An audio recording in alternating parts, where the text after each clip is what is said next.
This program is brought to you by Stanford University. Thank you. It's a great pleasure to be with you this afternoon to share some of the recent research that my group here at Stanford has been conducting on neuroprostheses. And the neuroprosthetic concept is really to either write information into the brain and the nervous system or read information out of the brain and the nervous system. And all of this is to help address a broad range of neurological diseases and injuries. And I'll briefly touch upon these wonderful systems that are able to deliver information into the brain and the nervous system, but I'll primarily focus on this emerging new class of prosthesis that aims to read information out of the brain to help some of the most severely paralyzed patients. Now, the problem is as simple as the fact that millions of people are unable to move or to communicate. And the problem is also as personal as this photo of Christopher Reeve. And as many of you may know, in 1995, he was thrown from his horse, severed his spinal cord, broke his neck, and from that day forward, he was unable to walk, unable to move his arms, unable to breathe on his own, or unable to even communicate very well due to the respirator that's needed. And other patients suffering from Lou Gehrig's disease and so forth are not even able to speak at all and are not able to perhaps even blink their eyes to communicate. Now, we aim to try to help provide new treatment options for these most severely disabled patients, with it also being in mind that we could help less disabled people, still severely disabled, for example, with an arm amputation, but perhaps less so. And one important point here I think is important to make is that Christopher Reeve, all the way up until his death in 2004, is a person of considerable means. He had the world's best healthcare. He had the world's best research. And he had a foundation that supported even our own research going full blast to try to remediate this. Still, his suffering was so great, and he died without a cure. Now, how might we be able to offer some quality of life improvement for these patients? So what's shown here is the potential solution to potentially read out neural signals directly from the brain and use those signals after some interpretation or decrypting, if you will, to drive prosthetic arms or computer cursors on a screen. We look out, we see where we'd like to go, we know where our arm is at, we take that information in through the rear part of the brain, labeled visual, we then start forming initial plans to move our arms, we elaborate those plans, and then those plans and commands descend down the spinal cord to drive the muscles in our arm to guide the arm to where we'd like it to go. Now, if the spinal cord is injured, for example, what we propose to do is to tap into the electrical signals associated with individual neurons. Interpret those neural signals with mathematical algorithms as run on custom-designed chips. Those of you that are in and around Silicon Valley are very familiar with this technology that fuels everything that we're running around here today. And then deliver those computer signals either to guide a computer cursor on a screen or onto a robotic arm to move the arm, or perhaps even muscle stimulators to reanimate the paralyzed arm. The simplest way to express this proposal in a block diagram is that we take sensory information into the brain does some processing, and then it's shipped onto the motor output stages. And if it's that last link that's broken, we might be able to build, effectively, a bypass. The way we'd like to do that is to tap in to a region of the brain called the premotor cortex, or the motor cortex, that's involved in planning and executing arm movements. So every time you move your arm, that area of the brain where the green line starts becomes active in a very particular way that I'll tell you more about in just a second. Take those neural signals out, and if you're looking at a keyboard, we can predict in real time, very rapidly, in fact, beat your own single finger typing speed, exactly the letters you would like to type and hit, and therefore provide a communication mechanism that Christopher Reeve or those similar to him could benefit from. Now, how do we do that? We begin by doing a neurosurgical procedure to implant a silicon-based electrode array that you're seeing on the right. And to give you size perspective, that's about the size of my pinky fingernail, 4 millimeters on a side. The 100 tiny electrodes are only 1 millimeter long. that penetrate just the most outer layers of the outer region of your brain called the cerebral cortex. Now, each one of those electrodes allows us to measure, if we plot voltage versus time, this signal coming from the tip of that electrode. Okay? And this is exactly what a neurosurgeon will do all over before going in and resecting a tumor, for example, if you have that in the brain, to know what the different areas of the brain do. Now, the trace, you'll notice, on the left side has very few of these very sharp deflections, and on the right, you notice that there are many of those sharp deflections. And it turns out that simply by counting the number of those spikes that occur in some period of time, we can interpret what those neurons are saying.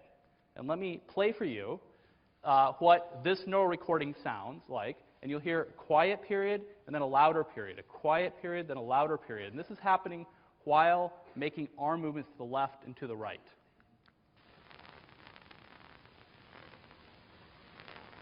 Loud, soft, loud, soft, loud, soft. So it's a very faint whisper, and more on that in a second, by which I mean that one electrode, one set of neurons, is a very important piece of the puzzle, but not all that you need. So what we were hearing were periods of quietness and periods of a lot of action potentials, and it turns out that when it was quiet, the arm was moving to the left, and when it was louder, the arm was moving to the right. Now, because it's so important to understand how the neurons represent this information, let me go into a little bit more detail. Okay? This slide and the next will effectively teach you how to design a neural prosthesis. I don't recommend that you do this in your garage at home tonight, but you could. So we work with rhesus monkeys for two reasons. One, we can train them to perform these elaborate eye and arm movement tasks, as you're seeing here and I'll describe. Second, we take it very seriously that we need to translate the work we do to humans. Their brains are so close to humans that what we learn in these monkeys directly moves to humans, and that is our ongoing goal. We train monkeys to look and touch a point of light on a screen, much like you might do on a video game. A point comes on, for example, here, shown down, but it could come on anywhere on the screen. And at that moment, the monkey starts planning to reach that location, because he knows, after some period of time, a second or two, the central lights will turn off, telling him to reach to that location to get a drop of juice as a reward. Now, what we do is we record the number of those action potentials emitted in some period of time and plot them on the graph below. So when he was reaching down, you can see when he's reaching down to the right, for example, the yellow circle appears in a band of green. The green is keyed to 40 spikes per second. We may have heard 40 of those spikes per second. Now, when he reaches up and to the right, more towards the heart of that red zone, we may hear 100 spikes per second. And we proceed over a period of 5 or 10 minutes to have him make all these arm movements, plan and reach, plan and reach, plan and reach. And we can map out this color map. Now we can play a little game. To the monkey, we show him the spots. To us, we would put up keys on a keyboard. Keys are just targets at spatial locations. So if we heard 100 spikes per second, and I ask you, where was he planning to reach, you would say, E key. It's the only region that corresponds to 100 spikes per second. But now what if we heard 40 spikes per second? Now, where does he want to reach? Where would we as a human be wanting to strike the key? We don't know. G, A, B, C, D. There's an ambiguity.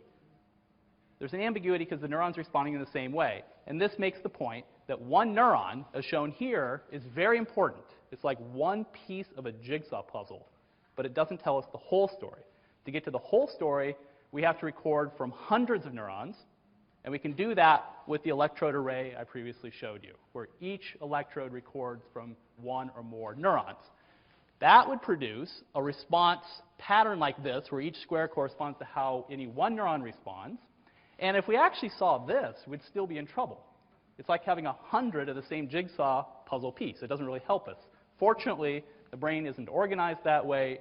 Instead, what we see is a different pattern from every neuron. So we can play a final little game here by thinking about having somebody sitting in a room planning to reach up and to the left. What we would have come to us is the corresponding response from every neuron. For example, in the upper left neuron, we'd see green through the little hole. A couple over, you'd see red, and so forth. And what you get at the end of the day is a color piece corresponding to the responses from all those neurons that uniquely tells us that the patient wants to reach over to the left and up. And we can do that by intersecting our observation with the database of knowledge that we've acquired, the whole color map, so as to predict that location. Now, what I'd love to do is take you all over to the lab and show you how this works. Instead, what we'll do is we'll again play a little game. We will forego the brief neurosurgery, okay? We put it all to the test in our lab, and this is what we'll be doing. So our monkeys look and touch. We may turn on a target. We record from a whole array.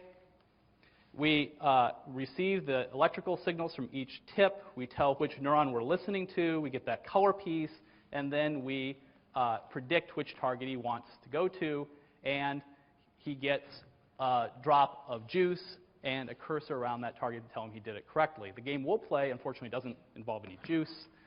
So if you sit in your chairs and look at this keyboard and relax your muscles and imagine moving your right arm up and hitting the S key. And I could go record from right about here on the left side of your brain, right in premotor cortex, and predict exactly that key. And I could do that very fast. And once I do that, I can move the S up there, and we can keep doing it. T, A, N, and I think you see where this is going. Would I dare spell Berkeley? No. Okay.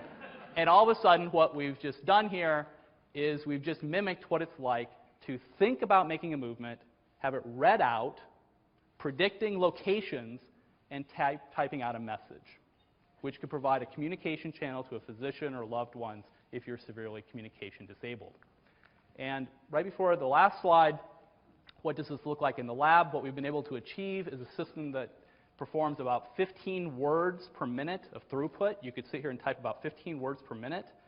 The typing that's coming up here is going at that rate. Being Stanford alumni, of course, the first thing you would type if you had such a thing would be Shakespeare. So we've matched to that.